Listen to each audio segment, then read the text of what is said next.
everybody. T1 Glistener Elf along here with MTG Davis. Excellent. We're going to spectate some Legacy. Alright, can we resolve the mulligans? Oh, we missed a whole bunch of chat. They were waiting on us. Sorry about that. Technical difficulties and all. Can we get them to reveal to us? I'm not terribly familiar with the... Hey, there we are. We're good, we're good. So we have an opener here from Diamond. He's on the draw. He has the City of Traders, which is really good, and he also has the Chrome Moth. So he has his option of turn 1 Trinisphere or a Blood Moon effect. That's pretty much where this deck wants to be. Absolutely. As far as the blue-white deck is concerned, it's got the Miracle Shell. However, it's got a little bit of spice in the form of Standstill and Myth Realized. Mm-hmm. So this hand, again, looking pretty decent. You have early removal, you've got Terminus, which is not great in hand, but you've got Brainstorm in your deck, so you can get rid of it. And fourthly, most importantly, rather, you have Force of Will. So Force of Will is great, but when you're 2 for 1-ing yourself against... I mean, of course, he doesn't know that there's Blood Moon and Magus of the Moon. But yeah, so you do what you gotta do. You'll definitely be looking to stop one. I'm actually rather liking it for Killa here because... Oh, yes, you may go. Go! Because they can force the Blood Moon and swords the Magus. And it doesn't matter about the Moon effect because there's a basic planes. Of course, he doesn't know that, but he has to do what he has to do. And with the Chrome Mox, if you have to exile something, you have to exile a Moon effect, unfortunately.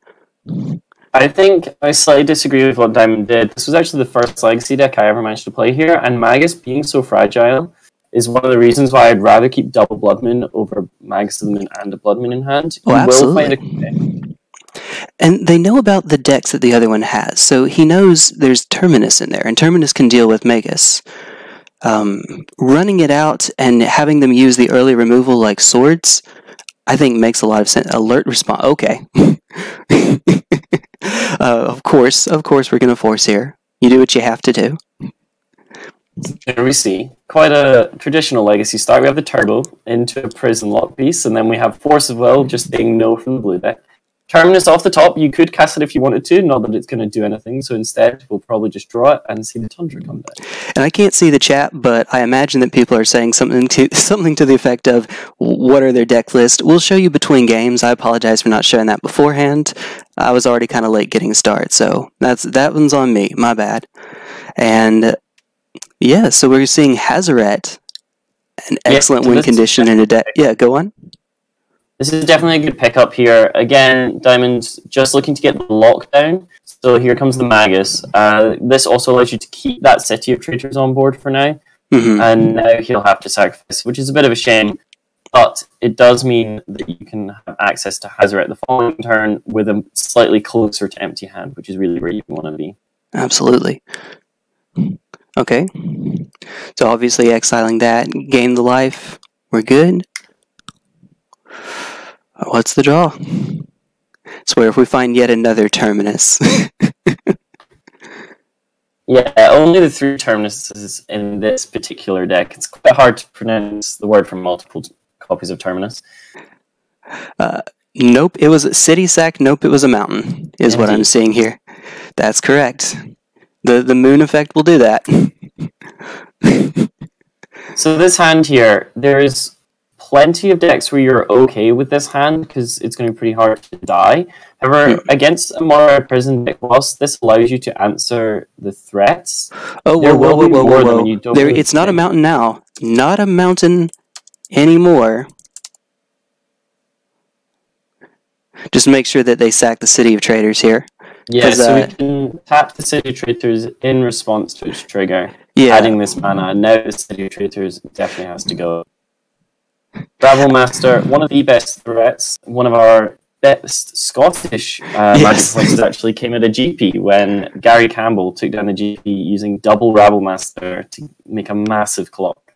And Diamond is correct here. You can just float in response and you'll get the same effect. So we haven't changed all that much.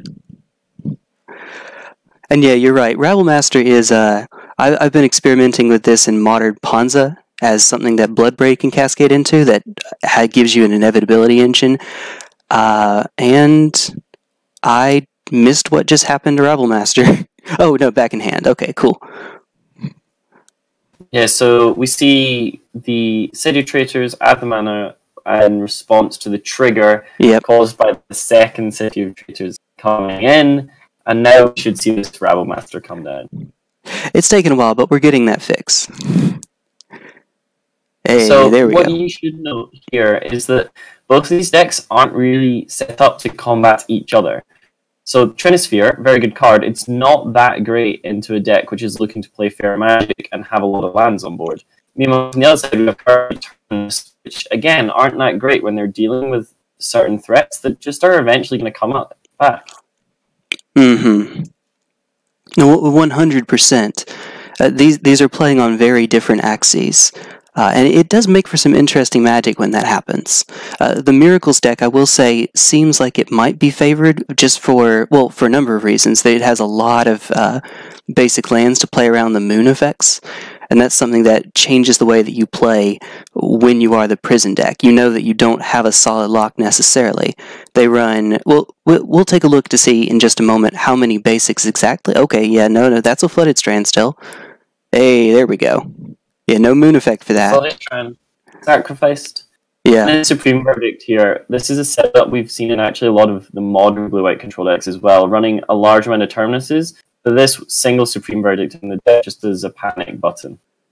I like it, and it's going to be a 1-for-1 ultimately, because even though it's killing 2 creatures, one's off the Rabblemaster, so trading a Wrath for just 1 card, you're not so sad if you're the prison player. You're not so sad if you're the prison player, but as far as you're concerned from the control deck, although it's a 1-for-1 in terms of cards, that Rabblemaster is going to represent a lot more than just one threat. Well, absolutely. So here comes Hazoret. Hazoret, a card that's played in multiple formats, but most renowned for being in that original Ramanat red deck we saw in Standard. Mm-hmm. And Hazoret can instantly come in here as we are not quite hell-bent, but we are definitely heck-bent. Yeah, that's exactly right. We're looking for a Brainstorm or some other effect to use one of those Terminuses in hand. That would be... and there's a Snapcaster. Let's take a look at the yard. We have just Counterspell. Just actual factual Counterspell. So, so in the yard, we actually have the Swords to Plowshares. Counterspell was exiled. Oh, sorry. I looked at the wrong pile. You're correct. Of course. You are correct. So this Snapcaster is a very efficient answer. What I'm surprised we didn't see, however, was the Snapcaster come down at some point before Diamond had the chance to untap, because there could have been an activation of Hazoret to be avoided there. Now, this is a Snapcaster being flashed in response to the Chalice on 2, it seems. And I rather like using Chalice on 1 for swords. And there we go. We're seeing exactly that. Yeah, it's notable the Chalice on 2 here, whilst it doesn't stop the cantrips or the Swords to Plowshares, it does stop actual Counterspell alongside Standstill, which is one of the stranger cards in this particular Miracles deck. It's 1 and a blue for an enchantment. Whenever a player plays a spell, sacrifice Standstill. If you do, each of that player's opponents draws 3 cards. Oh, it's a card that's popular in Commander group hug strategies, and here it's just going to be 2 mana, draw 3 a lot of the time. It's one of those cards that, I mean, it also sees plays in not just Legacy, but Vintage as well. It's been a Vintage archetype for about as long as some of our listeners have been alive, I imagine. Alright, so Chrome into... Okay, so Chrome can be used, not that we want to here. We like our goblins. We like our war bosses. Yeah, so this particular list... You know, I just noticed something. Wait a minute. I'm sorry to interrupt you. My apologies. But didn't that Trinisphere make the Snapcaster into swords unusable? The Snapcaster into swords should have been unusable, yes. Should have been totally uncastable.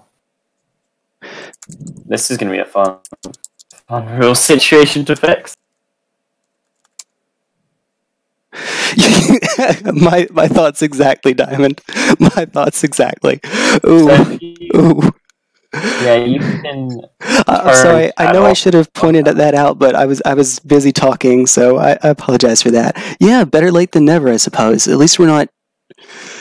Okay, so the fix for this, obviously we put the Snapcaster can come down, but swords can't come out. and Hazoret should be back on the field. The trick is that an extra card was drawn. Granted, that same card would have been drawn because no shuffle effects took place, right? Yeah, so one of the advantages of this Untap Open League is that the server has a lot of judges on it. So what we're probably going to see here, the players will go to the judge, make sure they get the official fix, and it's up to us to keep our listeners very, very much interested just now. So I think one of my favorite things about this particular Mono Red Prison, occasionally known as Mono Red Stompy deck, is the presence of effectively, as I was just coming in there, Rebel Master was always one of the best threats this deck had to offer, because the 1/1s could get down underneath ensnaring bridges that you were playing. So the threats themselves are really very good, and if you have multiple Rabble Masters, but an ensnaring bridge set so as only creatures with 1 or less can attack, then of course the Masters themselves don't have to get in, so it's actually really synergistic with the deck in a way that you wouldn't expect it. You know, that's obviously correct, and that's I hadn't thought of it quite that way before. I've seen a bunch of, you know, the deck shell seems pretty set. You want to have your moons, your ramp, and your lock pieces like Chalice and Trinisphere. After that, it feels a little bit like a choose your own adventure. You know, once you've locked the opponent down solidly enough, theoretically almost any win condition would work, but in reality that's not true. You actually need win conditions that close the game out quickly and or synergize with the rest of your deck. And having the 2 goblins like that, well, the 8 goblins, but the Legion Warboss and the Rabble Master seems to provide that. There's no other goblins to benefit from the Rabble Master. So, I mean, you can see things like Kiki Jiki, Fulminator Mage, Goblin Gardener, things like that to try to lock the opponent out of lands. That's maybe a little bit cute. Just being able to set a clock that can win the game if you happen not to have a lock seems fine by me. As for the Standstill deck, so your only creature Snapcaster, no Monastery Mentor, obviously Jace, but no Teferi, which sometimes you see, I know. Then the usual suspects. I actually rather like the 1/0 Flusterstorm in the main. There's a good diversity in the counter magic. Flusterstorm, Spell Pierce, Spell Snare, obviously good old counter spell. Go on? It's definitely notable for people who don't play Legacy. If you're a fan of Modern, Standard, maybe Frontier, some of the other formats are available. As far as Legacy is concerned, the cantrips that you have, especially Brainstorm and Ponder, are so diverse that you can play these one-offs and expect to find them pretty much any time that you would need them in a given matchup. So you see that there's only one Flusterstorm, but whenever you're playing against another control deck, you will be able to find that one Flusterstorm. And the same goes for cards like the single Supreme Verdict. When you need it, you will be able to go get it. Absolutely. You know, so Myth Realized is odd. I admit I've actually never seen this card in a Legacy deck. I've seen it. I tried to brew it in Standard. I didn't have a great deal of success. I'm curious to see it play in a deck like this. An early threat that's a little bit harder to counter by virtue of how early it comes down, and it gives you something to do if you don't have a cantrip. And it plays well with Standstill, because once it's already down, you can go turn 1 Myth, turn 2 Standstill, and if you're ahead, then you have a creature that keeps getting bigger, and they potentially don't. We have Mishra's Factory as another creature in this deck. But for those that don't know how Standstill works, in order for you to actually use Standstill effectively, you have to be ahead on board. If you're not, there's no point in doing that. Even if you're even on board, though, you can play lands to try to get yourself ahead on board. Usually the way that works is you play a land creature so that you have a clock that forces the opponent to pop the Standstill to give you some cards. Mishra's Factory is one way to do that.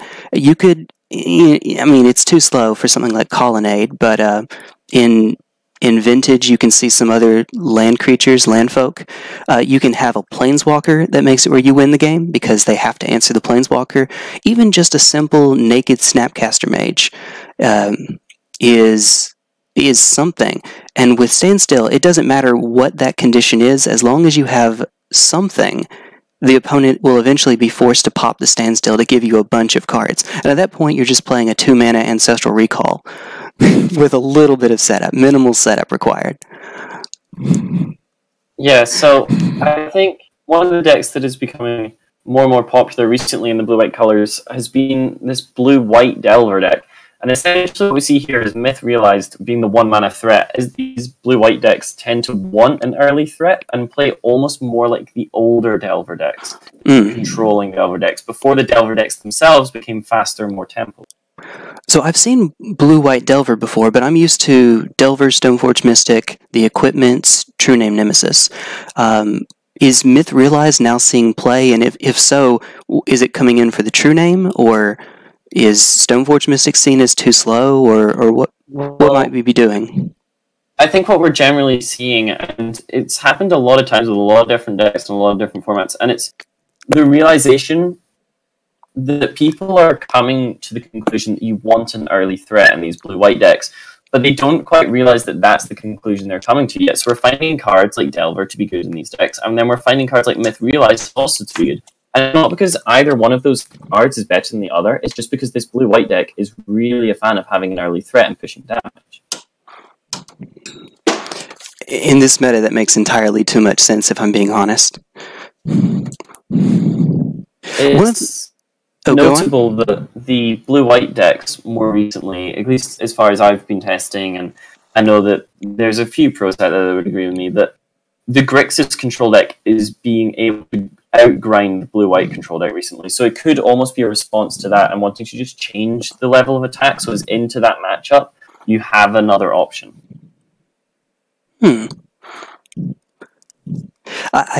So I'm used to playing exceedingly unfair Magic. When I play Legacy, my main deck is Infect. And had I been able to get into this league in time with my own deck, shoutouts to No Soup for letting me use his, though. Sorry he had to drop, but I'm glad someone got to use it. I'm used to being able to play a 1-1 that wins the game on the next turn. Or, a 1-1 that wins the game on the third turn and can't be blocked, etc. Anytime that I see decks getting more low to the ground, that's not a good thing for me. Deathrite Shaman was not as hard as people made it out to be, because you did have Noble Hierarch and you had 2 of your creatures that could get past it, so that wasn't as bad. But when you see Delver running a bunch of 1-drop creatures and quote-unquote creatures, that's not where you want to be. The meta in Legacy at the moment, it's definitely in a period of evolution that was kick-started by that Deathrite ban, but since then the format has continued to evolve and it's had to adapt, and we don't quite know where it's going to settle yet, because for a while we saw that Death and Taxes was absolutely insane, and then we came back to a period where you want to be on these blue-white decks, and then in the Player of the Year race we saw that Grixis Control itself was really good. There's been various Delver variants. The Terramander, for example, is looking like it could maybe bring back a Bug Delver deck to be tier 1 again. And all the time, this mono-red Stompy deck that we see disappeared for a while, but it's coming back up again. Oh, it had to disappear because you had Deathrite Shaman giving you mana way, way too easily to too many decks. Yeah, and now they have to play... you either have to play worse ramp creatures that aren't backup win conditions, or you just have to play more fetch lands and dual lands, and they'll eat it up. Yeah, who'd have thought that losing a 1-mana Planeswalker would be bad for your deck? Well, fair enough. Fair enough. The decks that used to run 2 Planeswalkers and neither of them were Planeswalkers, like Esper Deathblade had Deathrite Shaman and Umezawa's Jite.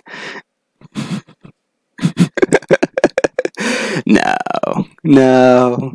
Alright, okay, I believe we've been told to continue, and I've been issued a warning. As far as I'm aware, that's fine. Because no one no one shuffled or whatnot, we can repair this game state by putting the card back. I know that's different, but we know what the card drawn was, if that makes any sense. Yes. So, in comes the Goblin, knocks down to 11. Oh yeah, so the 3 are tapped for... Whoa, okay, this is a separate turn, I suppose. Yeah, so now comes the Source Supply Shares on Rebel Master number 2. Mm-hmm. And we untap. Our Mesa Notably, there's still not really a clean answer to this Goblin token. You don't feel too great trading your Snapcaster Mage for it, so instead the Snapcaster Mage is going to get frisky. Yeah, and I can count here that Snapcaster is actually running well behind that token despite doing twice the damage because the life totals are so different. Yeah, and that's one of the downsides of swords here. If swords had been passed out, for example, right now, we would be racing, but swords generally better, but occasionally the downside does come back to bite. Alright, so what's this handy card up here? That's not loading for... Oh, it's a Mishra's Factor. Okay, that's an excellent top deck. For two reasons. One, it gives you a blocker for the token. Two, Terminus is online. Whew. Alright, yes, so now Diamond find something along the lines of an Ensnaring Bridge or maybe a Chandra. Of course, there's other things that would be quite good too. Other Rattle Master effects, all those good cards that you play. What you really don't want to draw are lands like that mountain, or more fast mana along the lines of Chrome. I disagree with playing the land there, because if you top deck a Chandra, well, no, it's fine because you have the Chrome Mox and you just play another land, but I would rather leave myself the ability to have 5 mana. Let's see what 5 mana shenanigans this deck can do. Not a lot, actually. So never mind, that's probably fine, doing it that way. Yeah, 4 mana often the same as 5 mana by the time you get to this stage in the game. On turn 2, there's times where, you might be able to double spell on turn 3 or whatever and get an insane amount of lock pieces down if you have your absolute nut draw, but in this sort of scenario, having more red sources is almost more valuable. Mm-hmm. Oh god, and the Brainstorm to put the 2 Terminus on top. That's... Whew, this game is... This is where this deck wants to be. Mm-hmm. Diamond is going to need a big draw to get out of this.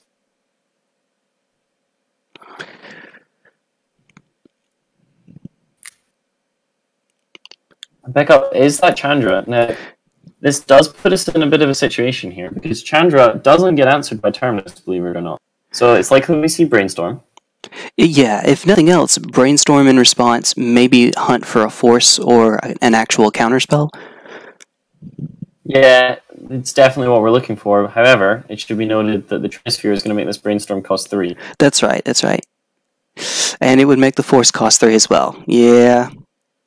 Okay, so I'm seeing Jace the Mind Sculptor, another Brainstorm, and Standstill, which is, Standstill is a little late, unfortunately. I think you're well enough behind that you can't play the Standstill no matter what. But if you go Terminus on the next turn, you've got a Factory to do damage to Chandra that can't be responded to because Chandra, of course, is sorcery speed. Then you could play a Standstill and they would kind of just be staring at each other. I don't like doing that. I don't think you can, but it's a possible line. I think you have to find a way to deal with this Chandra. Chandra is a real problem here. Even just upticking to make you take a bunch of damage is going to be pretty bad. Mm-hmm. Well, yeah, okay, so never mind. You definitely can't because you're at 8. I kind of forgot about that. You're at 8. You can't kill the Chandra quickly enough to keep her from killing you if all you have is your Factory. Jace the Mind Sculptor pick up. Jace, a nice way to Brainstorm and isn't affected as far as Trinisphere is concerned. Mm-hmm. Also of note, this Standstill currently stuck in hand due to the Chalice on 2. So there's... Oh, that's right! The various right! prison pieces are definitely beginning to come into action. That's right. I pointed out the Trinisphere, you pointed out the Chalice. Together we are... we're going to play this deck. Yeah, this is one of the strengths of this mono-red deck. You see... A lot of Chalice decks are putting Chalice on 1 because they have 2 drops to play. This mono-red deck, it doesn't care. It's purely... Chalice on 2 is just as viable as Chalice on 1. Mm-hmm. Alright, and Jace going up. Jace takes down, answers the Goblin token. I don't like that at all. I see where we're going with this. Factory and Snapcaster can now swing at Chandra. Let's look at the wording. Let's see. Deals 2 damage to each opponent. Okay, that's what I was checking on, just to make sure that she couldn't do it to a player or Planeswalker or something like that. Alright. Yeah, she used to be able to when she was in Standard, and then they changed the ruling on it. Yeah. Got a lot more awkward. Okay, Ancient Tomb. Alright, so I think you want to plus Chandra here. Get an extra look at your deck. Get an extra card. This knocks Killa down to 7. Ooh. 7 is only one more than you can Fiery Confluence for, so we do need to be careful here. Oof. And even if a creature were found... Second factory. Yeah, ooh. Yeah, this game is pretty much done. Now, that one obviously can't attack yet. It's summoning sick, but it can give an extra point to the factory. On this turn, it shouldn't matter because... oh, what are we doing? Well, yeah, if they don't point it out, let them see if they can point it out first. They did not, so I'm just going to say it. Okay. Never mind, Diamond caught it. Okay. So that was 3 mana to add 1 to your storm count. Yeah. We'll see the Mishra's Factory. Most likely. Okay, so what I was trying to say before that is the Snapcaster in the factory, even without the pump, is enough to deal 4, which is enough to kill the Chandra. So all's even as far as the pump goes. And then, of course, next turn you'll just have, 6 power on board. Is that how it works with Trinisphere? Oh, I see. So there was some confusion as to the relationship between Trinisphere and Chalice. Trinisphere acts as additional cost above the CMC of the spell. The CMC of the spell itself is the same. It's almost like it gives your spell kicker to not be countered. There's a similar... So I've seen this relationship happen before in something like this very matchup. Chalice on 1 will not stop a Terminus that gets miracled because it's still CMC 6.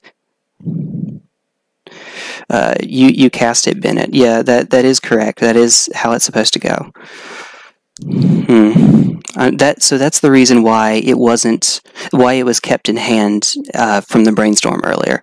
Apparently, there was a thought that you could resolve it. It's unfortunate, but that's not super. It's not super effective. It's not very effective. So in come the dorks. They hit Chandra, and right now Diamond is very much looking at Fiery Confluence. I win. Yes. There is no spell through this Trinisphere that can be cast in order to counter the Fiery Confluence. So we're with 4 Fiery Confluence in the deck, I believe. There's a reasonable chance we just draw the win before we die here. And I have it pulled up on my screen so people can see what all that does. If you're watching afterwards, you can pot Jace to... Oh, but we've got a Fate Seal. So guess what's probably not going to come up? We're going to now need double Fiery Confluence on the top. This game is tensed. I like it.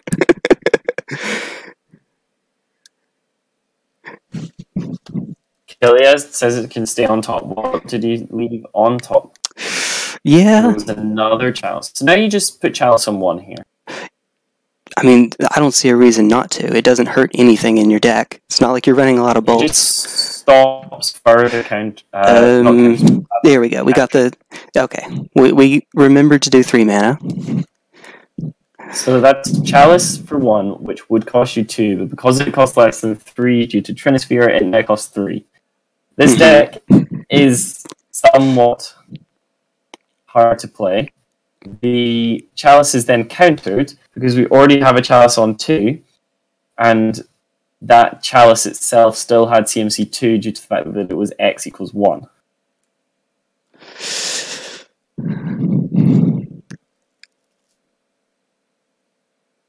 The pickup is now that is crazy, but that's pretty cool. I love this game. I love this game so much. Jace is going to Fate Seal. Looks at the top card. What is there is the question. How does Killa feel about it? We want to see a bottom, and we want to see a bottom into a Fiery or a Chandra.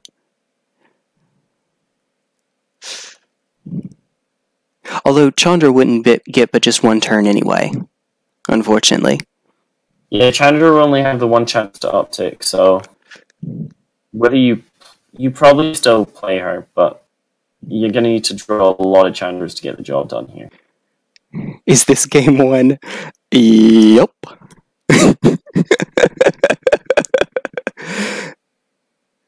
on stream. Hey, I've made plenty of mistakes on camera myself. You two should not feel ashamed, not one bit. It happens. Same here. It happens a lot. I've been doing this for 5.5 years on YouTube now. If I were judged by my videos. Here's the fiery confluence. Oh.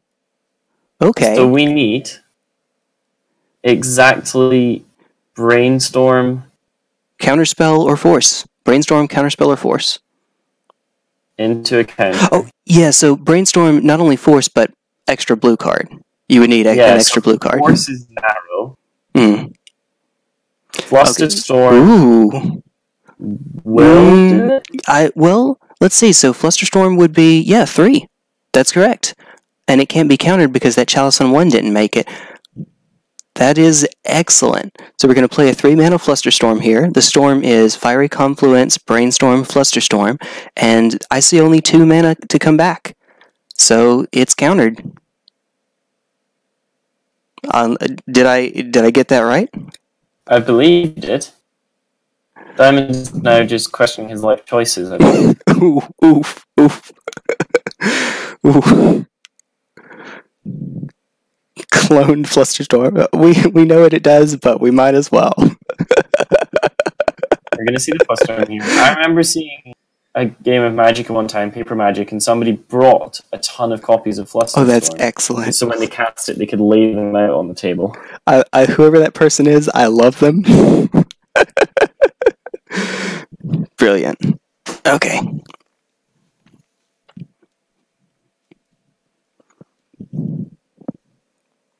+2U. Oof. That hurts. That hurts so much. And it's the one of Flusterstorm, too. Spell Pierce does not save you. You needed Flusterstorm or Force or Counterspell. Yeah, and we've already seen one of the counterspells be exiled to that early Force of Will that we saw. Mm-hmm. And that's kind of what we took a moment to discuss during that kind of questionable rules interaction that we saw. That was when we were saying that with the presence of Brainstorm and Ponder, you can realistically find that one-off Flusterstorm when you need it, and that's exactly what happened.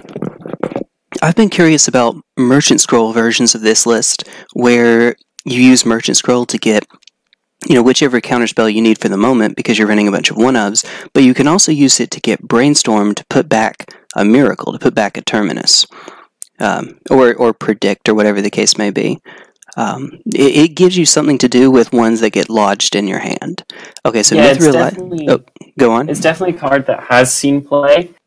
I think the general consensus came to that the cantrips are doing the job well enough already, and the fact that its sorcery speed really does hurt you. No, that's 100% right. I also like it in sideboard matches, though, and it lets you find weird stuff. If you happen to play like Mindbreak Trap, Ravenous Trap, whatever instance it lets you go get. But that's also the vintage player to me speaking to. Okay, so we have a Rabble Master coming out. No response, of course. Trinisphere will say no. And we've got one swinging in. Just trying to close it out as quickly as we... Are we swinging at Chase or them? It's likely it would just be swinging at face here. Yeah. You just want to try and end this game. You will actually... Then the less damage than it takes to kill Jace, you will just kill your opponent here. So. Now, Hardcast Terminus is a little bonkers here. Yeah. It could potentially be the play. You could also just go like... No, you could unsummon with Jace and then just attack with the factories to hit for 4. Doing it this way, you get the counter on Myth Realized. You can still get in with Myth Realized this turn. It's just a little bit safer. That's fair. I think you should also Jace uptick after you've done that, just in case there was any shenanigans going on. But it's tiny margins. Absolutely. No, I think you're correct. Now that you put it that way, it gives you the Jace uptick, and the Jace uptick stops Confluence. So, well, usually stops Confluence. So, no, absolutely, I think that you're correct now that you put it that way. You're giving up a little bit of damage, but you'll notice Diamond is at 12. That means we're going to be doing it in 3 turns regardless. 2 factories, yeah, you get the idea. Okay, so pick up now an Ancient Tomb. I've got a tip for Diamond. Stop drawing lands. Yeah, this red deck with all its fast mana, you really often are happy seeing 2, occasionally 3 lands. Any more than that, and you're not very impressed at all. And in this game so far, we have seen a grand total of 7, which is also known as a grand total of too many. Absolutely, it's one of the weaknesses to this deck. You can just top deck lands. Pox has sort of the same problem. You can remove the opponent's resources and then just not draw anything to close out the game. A few decks are like that, really. So we see another uptick from Jace here. And the Jace Ultimate is now actually potentially a faster win condition than the Mishra's Factories. I think when you already have it secured, you can... so when you ultimate, this is your library. Chromox is your library. You can just go for that. It doesn't matter at this point. If Chromox was the Fiery Confluence, you'd have seen it be fired off. Yeah, exactly. That no one slow rolls that much. Negative no one slow rolls that much. Alright, so swinging 4. Taking it. And remember I said that life total is more than twice what Killa's was. Not anymore. Okay, so despite... Okay, so Fate's still top. He did leave it on top, yeah, and he left him a Legion War Boss. I am so assured that I am okay with leaving you a Legion War Boss when you're at 5. When I'm at 5. Here, you're gonna take the 1 this turn, and then you have this Jace Ultimate. If they attack Jace, you can simply animate the Myth Realized and block. Yep. So there's not really a situation here where you lose the game. The only way you lose the game is if you see Fiery Confluence off the top. So as long as it's not Fiery Confluence, you leave it. No, I agree. It's that pit in your stomach, that feel-bad moment when you have a card you normally like to see, but your opponent lets you keep it off a Jace Fate Seal. Like, this is a card you want, I care about it so little, I'm going to let you keep it. End of turn lore counter on Myth, okay. So, yeah, no block with the Myth Realized, makes sense.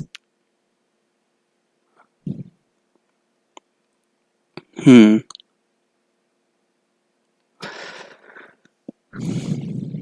the Jace Ultimate, that's not something you get to see very often in any format. So to see this is definitely a rarity. We're now going to see Diamond's library become Chroma.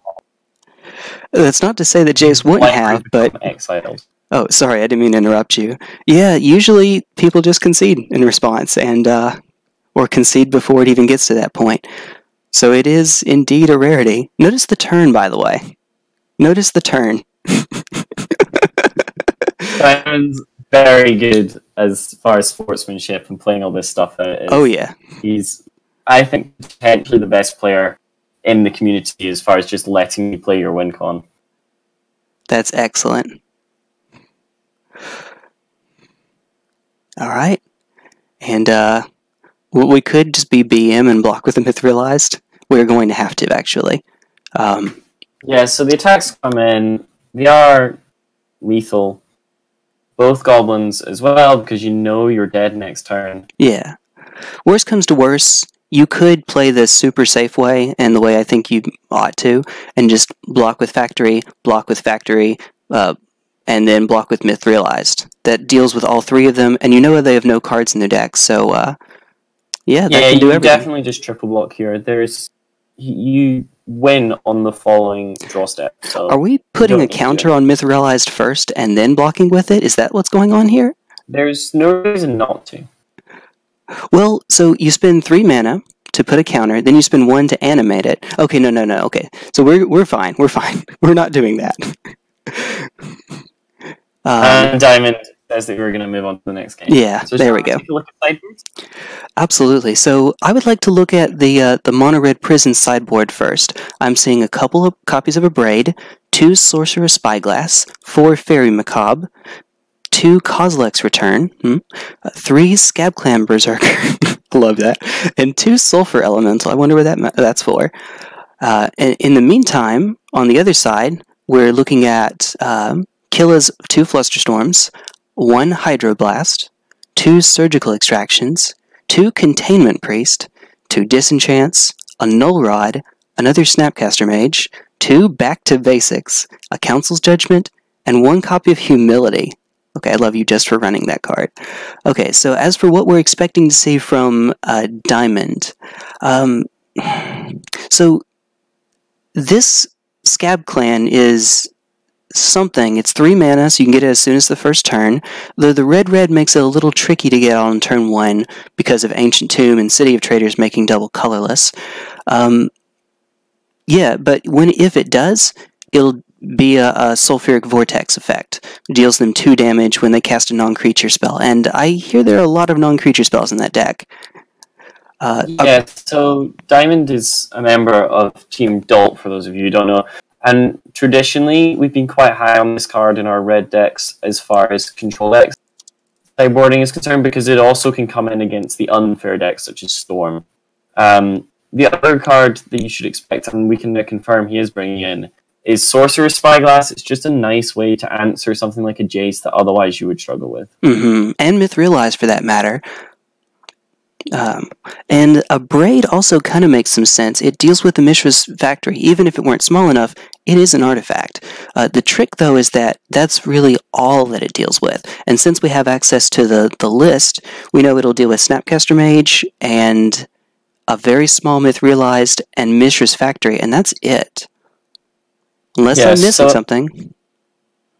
Yeah, the Abrades, they're okay, but they're just not necessarily better than anything you already have. I think the approach that we generally take as far as this matchup's concerned. On the other side, I'm seeing Hydroblast, which has to come in. There's no way that doesn't, obviously. Aside from that, Disenchant, because if you can get even if you can't get white mana later on, you can float in response and then destroy a Blood Moon.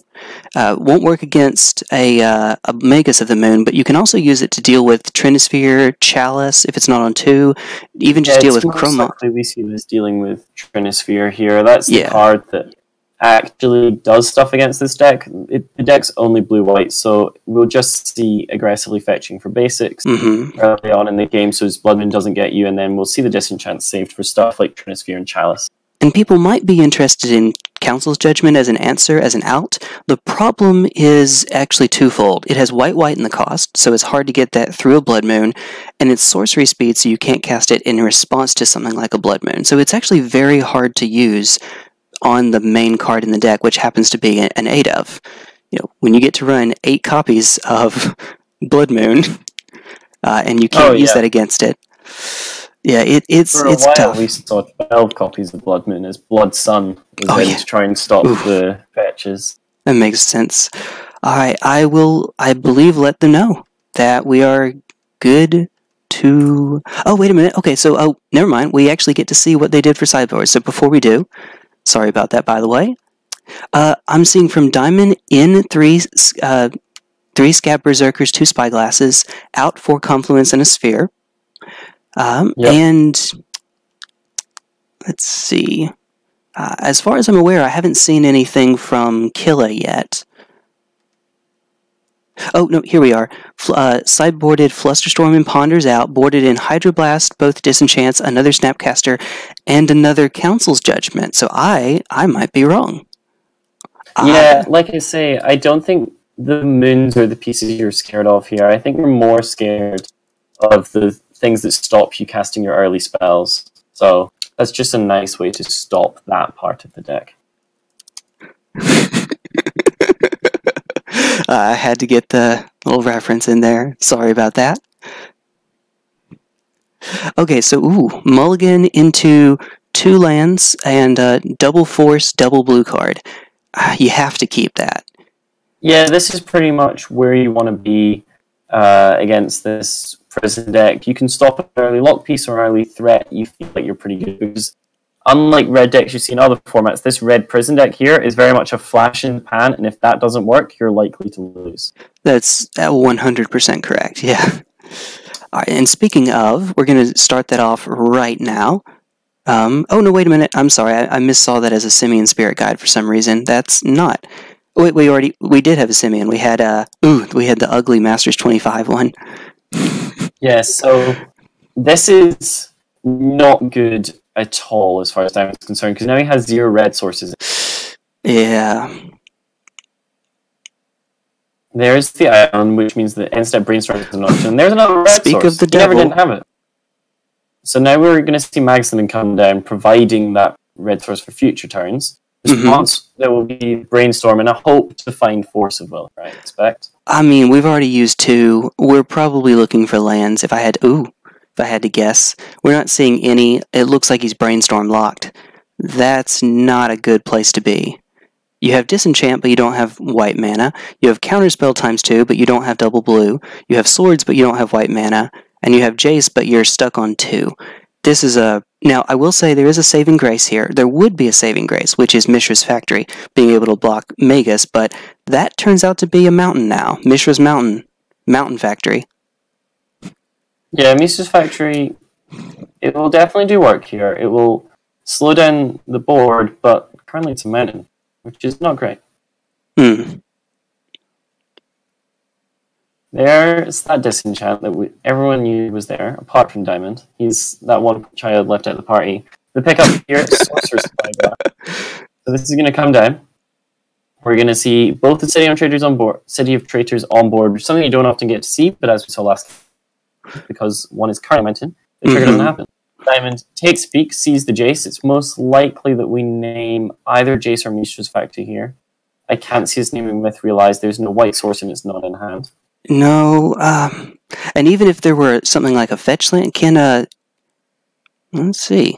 Yeah, you choose any card. Even if there were a fetch land, though, it's a mountain. Flooded Strand is Flooded Mountain now, with Mountain of Traitors on the other side. Okay, and the swords, we knew. We're about to get out of this brainstorm lock, but this has been a rough couple turns. And there is the ability to play Rabble Master, and this clock is now really going to accelerate. This is no longer the occasional Simeon Spirit Guide beat. This is getting serious. That flash in the pan turns out to be an explosion in this case. Yeah, this game feels less Diamond's deck doing what it wants to do, although it certainly is, and more Killa kept a hand which was a little bit suspect on the lands and never quite got. I also disagree with pitching force to force there. That seemed like strictly the wrong thing to do. You pitch the counterspell first in my force pitch counterspell and hold up force pitch brainstorm. You still get the utility. Yeah, I totally agree. I mean, if there happened to be another blue land, maybe otherwise, but there wasn't, so... And okay, as far as I'm aware, this is just game here. I don't think there's an out. Yeah. This was judgment. Definitely not the out, and we will go to a game 3. That's right. Game 3 will definitely favor Killa, as he will be on the play, and that's a big difference here, because now suddenly your 1-mana counters, such as Spell Pierce in particular, become relevant against the turn 1 explosion from the red deck. I hate to ask, but would you give me just one moment, please? You can keep talking. I know. I'll be right back. I apologize for that. So, for those of you who weren't around last night we saw the stream of round 1 of the Frontier Untap Open League. Diamond also appearing on that. We saw the deck that has become known as Dolt 169. It was a mirror of 2 169 card decks. I believe they were exactly the same in every single card. And it was quite the grind fest. If you're into grindy matchups, I would definitely recommend checking them out. The opening hand here from Diamond, we see Mountain, a little bit of fast mana, some lock pieces, and a single copy of Legion Warboss as a threat. That's definitely where you want to be. That's a guaranteed key. As far as the blue-white deck is concerned, this is probably where you want to be. The lack of counterspell on turn 1 is going to be a bit of a problem, however. You do have Brainstorm to go find stuff, and notably Standstill, you will be behind on board by the time you get there, so that's not really going to do the work. Turn comes across to Diamond. We see the draw, and what will he find? Not entirely sure yet. It's a second copy of Bloodmoon. Bloodmoon, like we said, not necessarily the best card in this matchup. What will be good here is Chrome Mox pitching a Bloodmoon, so as then you can get this Legion War Boss down. I'm expecting Legion War Boss. Diamond may feel the need to play Blood Moon, but with a fetch land on board, as opposed to a straight Tundra, I think getting the clock down and just getting aggressive is good. Alright, so I'm back. Sorry about that. Can you hear me? Indeed we can. So Legion War Boss comes down, and it's come down underneath the counter spells unless we can find a Force of Will.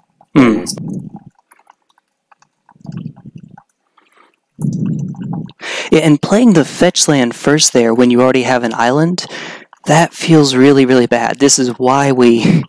I guess that we want to hold up Swords to Plowshares. We want to threaten Swords to Plowshares, and in that case, it makes sense to keep the fetch land up.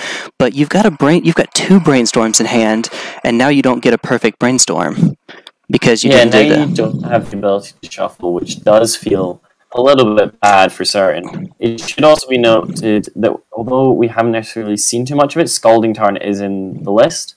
So there are plenty of fetches to go around here. In fact, on top of one Arid Mazer. So there's 9 fetches in this deck. It's not like because we're only 2 colors, we're only playing 2 colors worth of fetches.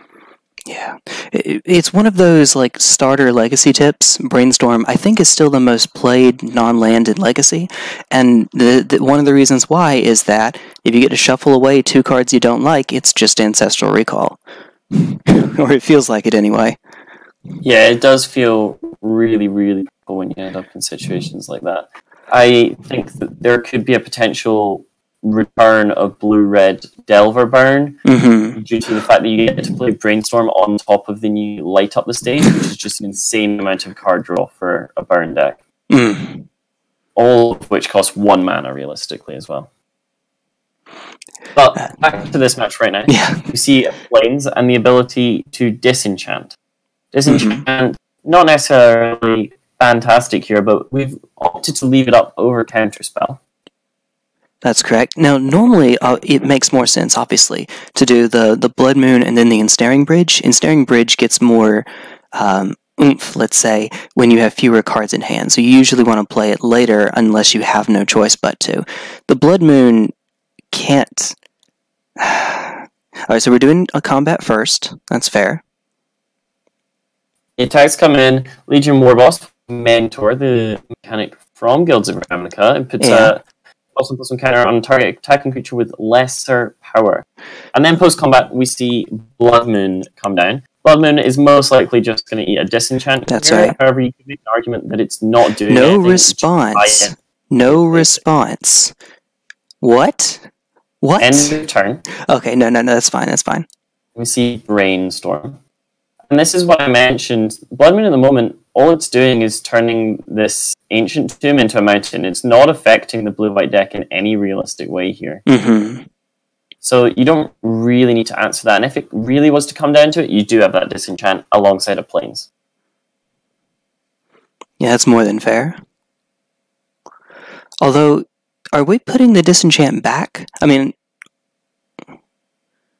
I think you put it back, yeah. You've seen you're not going to find any non-basics, so it's not really a problem. By holding it up this way, you have Force pitching Standstill, which I don't think is a good card in the matchup. Okay, so if it's just the Blood Moon, I agree 100%, but there's a trick to this. You know that he knows the other list. He knows it has Ensnaring Bridge in there. So even if you're not worried about the Blood Moon, you still have to be worried about cards like Ensnaring Bridge, I would think. Am I... I mean, he does have Force of Will and regular Counterspell. So, it's fair enough. Scenario now where something scary resolves. I think this is the blue-white deck is now taking control. This Ensnaring Bridge comes down, which I think you do have to counter, because eventually Diamond will end up empty-handed, and you can't beat that. You will mill out before you find an answer. Well, you can beat it with Jace, and that's about it. But your factories, your Snapcasters, your Myth Realized are all off. Okay, we're brainstorming, so we're putting ourselves on the Force of Will counter plan instead of actual counterspell. Essentially, what we're going to see here, I expect to see the Disenchant held in anticipation that when it comes down to attacking, you may need to kill this Ensnaring Bridge. Because at the moment, that Flooded Strand being a mountain, it isn't actually too much of a problem, because you have the need for generic mana and the cost of Snapcaster Mage and the cost of Standstill and the cost of Disenchant too. So having a mountain isn't actually the end of the world right now.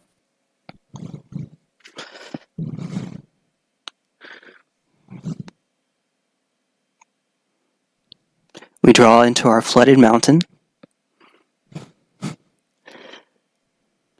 Flooded Strand, it's it's just on a bit of a hilly region this time. So is it just me, or if I remember correctly, I think Miracles was playing lands in front game 1, and now they're lands in back? Sorry? it matters 0%, but I'm just pointing that out. That didn't even occur to me. In Scotland, you get a lot of strange ways that you see people playing Magic. Oh, yeah.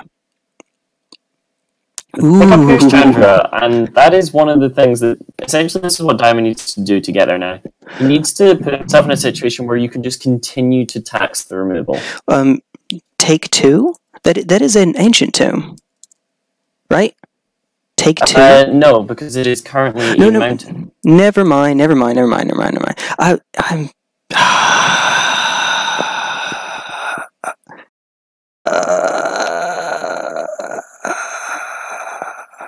however many people are watching this stream, just pretend that didn't happen. It didn't. Are you dying? Are you okay? It's fine. Everyone, you should have heard me on my first time. It was genuinely awful. Frontier match with Dragonfly showing me the ropes, and oh dear. I fully embarrassed myself. But we're getting there. I was lucky enough to go down to Grand Prix Liverpool, meet up with the commentary team there, talk about how to improve and stuff. So you might get there. You might get there. Here's to it. Here's to it. Maybe. Alright. Everything is obvious once you know the answer. So, Ancient Mountain is the play here.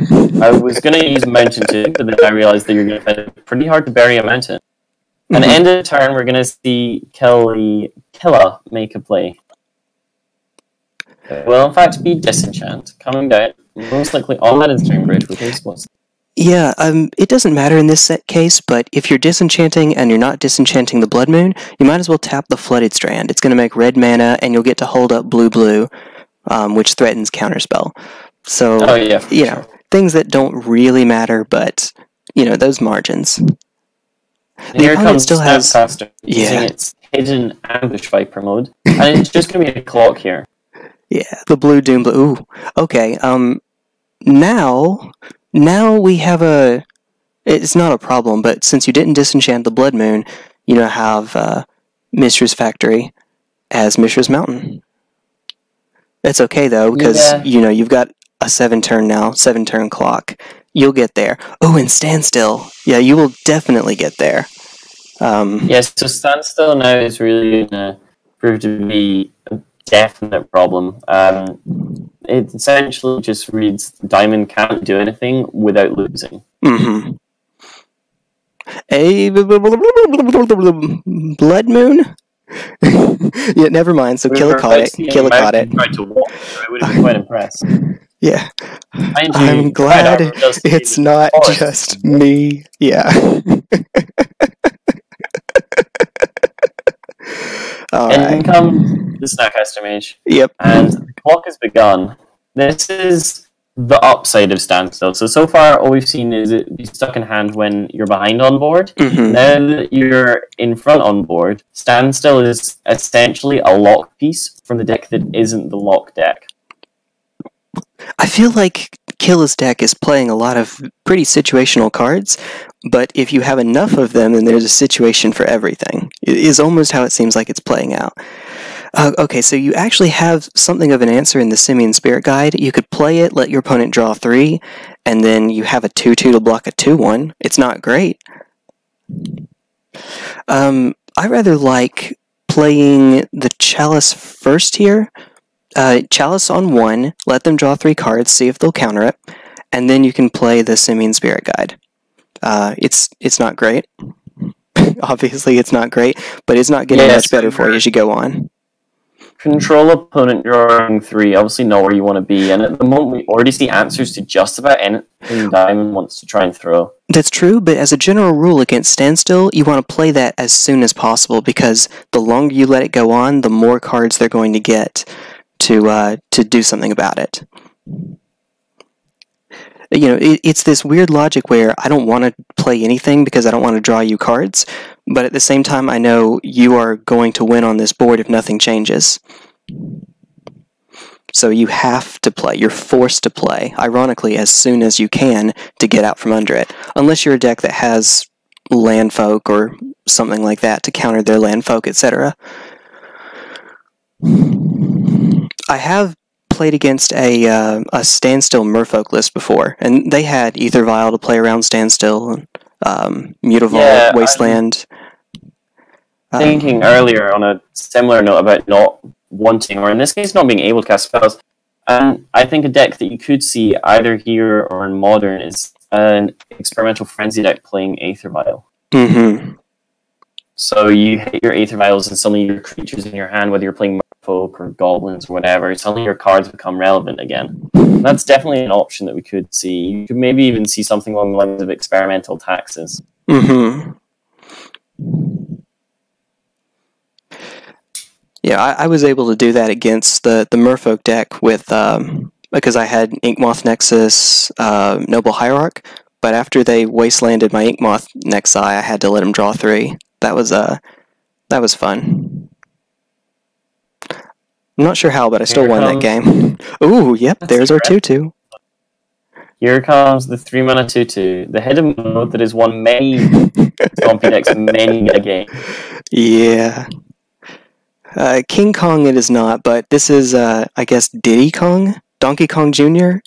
The art's making a pretty good impression of King Kong. I think he's really trying his best. He's, like, you know when you see a child, but if everything around the child was as small as the child, they would look like an adult? That's what's happening here. It's a little tiny King Kong, and he's just got a little tiny stick.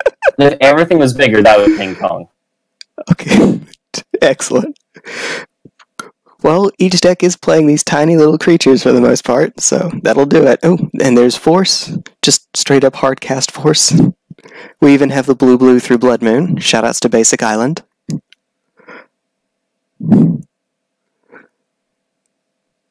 And yeah, I don't see a position here where Killa loses this. He has the clock, he also has the myth, realized if he wants to get really aggressive. Mm-hmm. The lock pieces from Diamond currently aren't doing. I'm sorry, he doesn't have the myth realized. It would just be countered by the Chalice. That's right. But with the Terminus in hand and the ability to cast them.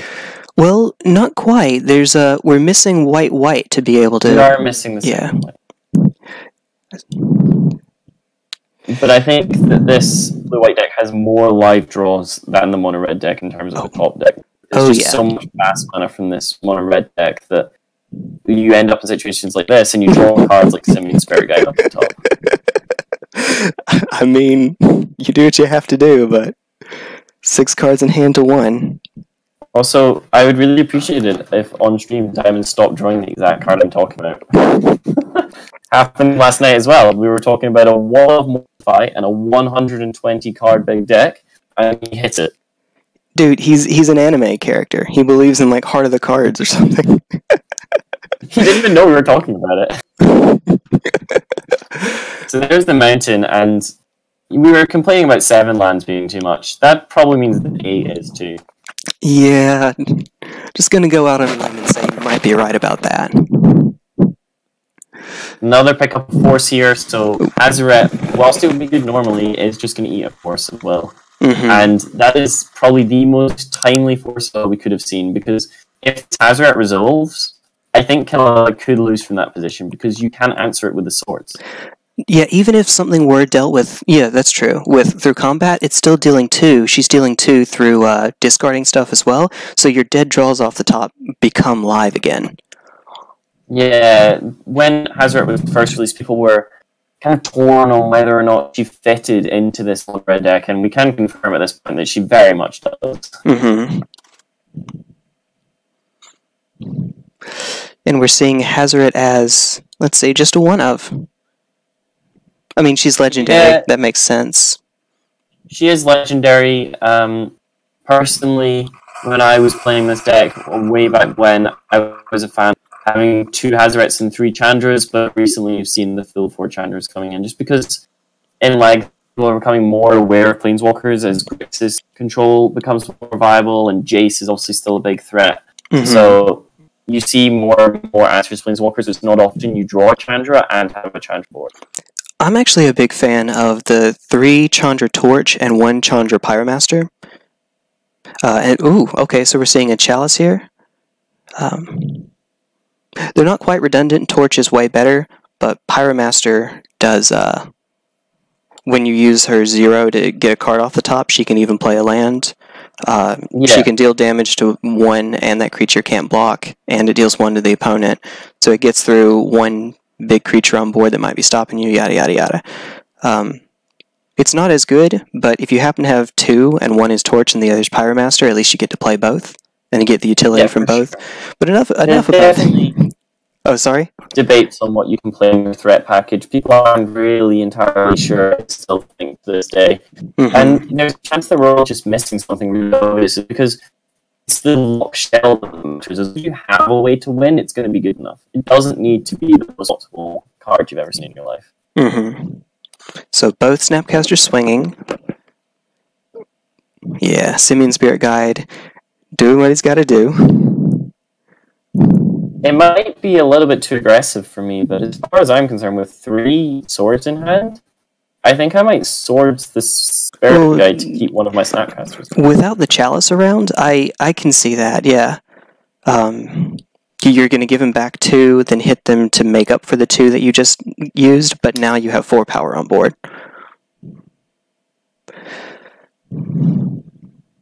End of turn, there's the Brainstorm. That will put the counter on the Myth Realized.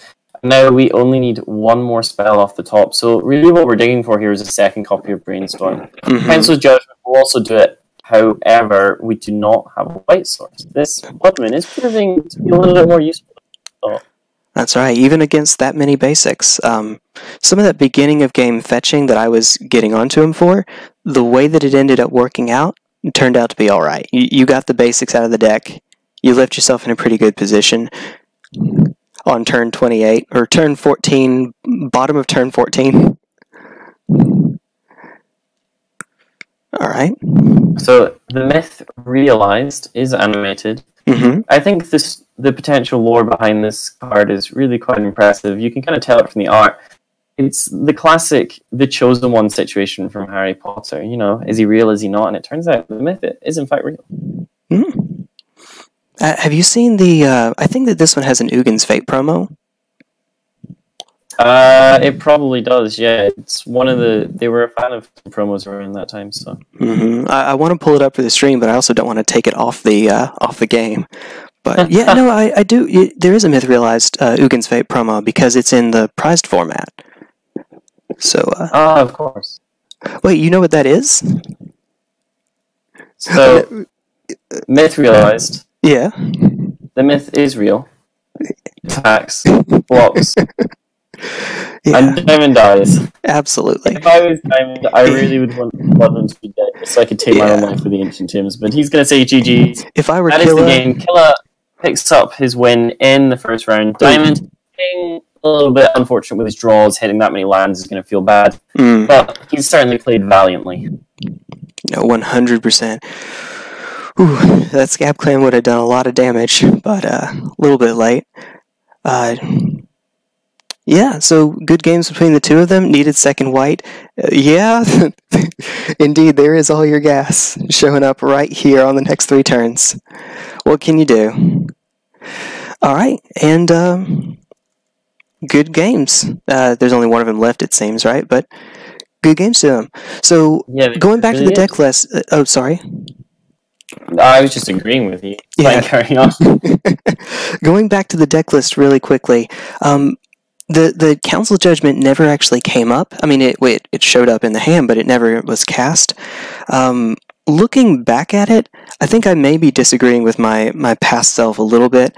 I think that's probably solid given what was taken out. You know, and the extra Snapcaster Mage makes some sense too. I am still a little bit surprised that the deck doesn't run any Mentors, but the utility of Snapcaster Mage does make a good bit of sense. This is the blue Doomblade at worst. Yeah. Any thoughts you have on the matchup?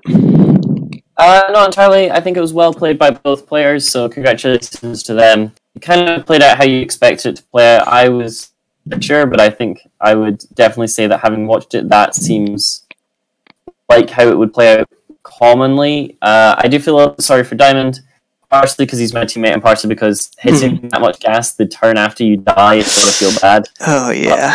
That's why you never draw more cards. What are you going to do, right? All right. Well, thank you for joining me. If we do this again, I'll look forward to it.